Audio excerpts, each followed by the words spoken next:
Thank you, Kate. Joining me now is Democratic Congressman Mike Quigley of Illinois. He is a member of the House Intelligence Committee. Thank you, sir, so much for coming on this morning. I know you can't tell me exactly what was in your intelligence briefing, but was there anything that you saw that showed an imminent threat to the U.S. and a good reason for this war on Iran? Absolutely nothing that I have seen in 9 years on the committee. Well, and what's concerning here is that diplomatic means in the past have been rejected by President Trump. Iranian efforts to move forward with a nuclear program, they were in compliance with the treaty, JCPOA. President Trump unilaterally removed ourselves from that treaty, removed all our soft diplomatic power from across the world, and put himself in a position for what can only be described as reckless conduct in Iran. All right, let me ask you about what's going to happen in the House today. The House is going to vote on a resolution to curb Trump's war powers in Iran. But Senate Republicans outright rejected a similar proposal. So how will what happens in the House have any teeth if the Senate is clearly not going to go for it?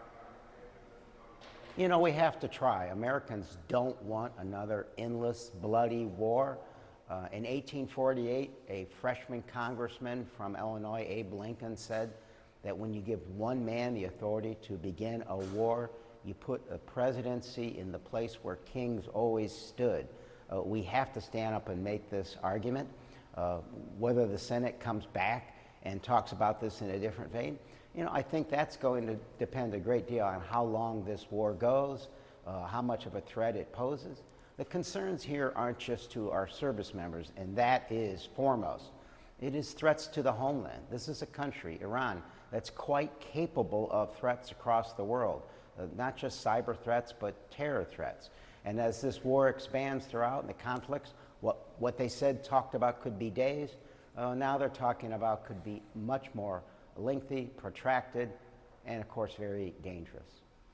I want to ask you about something that we heard this morning from a former British ambassador who was talking to our anchor Becky Anderson this morning in the UAE. Here is what he said about America's role in all of this. There's absolutely no trust in the United States word anymore, I suspect, anywhere in the world, particularly as lies continue to come out of the president's mouth, such as that there would have been an Iranian nuclear bomb in a fortnight. That's simply untrue. He said there, nobody trusts the U.S. Do you think that's true? I think it's true, and I think it's dangerous. This is what happens when you tariff your friends. You tell NATO they're on their own. You seem to have a moral equivalency between Ukraine and Russia and Putin. And you go back on your campaign promise that says no new wars. The greatest American president's inaugural speech was FDR's last, when he said, you know, to have a friend, you need to be one in foreign policy. I'm not sure who our friends are. I'm not sure who trust us with important intelligence that keeps not just our troops safe, but our allies and our country safe. I want to ask you about what we heard from Israel's former Prime Minister, Naftali Bennett, talking to a group gathered in Israel. He said this about Turkey and its ties to Iran. I want to be very clear. Turkey and Qatar have gained influence in Syria, are seeking influence elsewhere and everywhere throughout the region. And from here, I warn, Turkey is the new Iran. Since the United States and Israel are now working unprecedentedly close in this war with Iran, is Turkey the next target?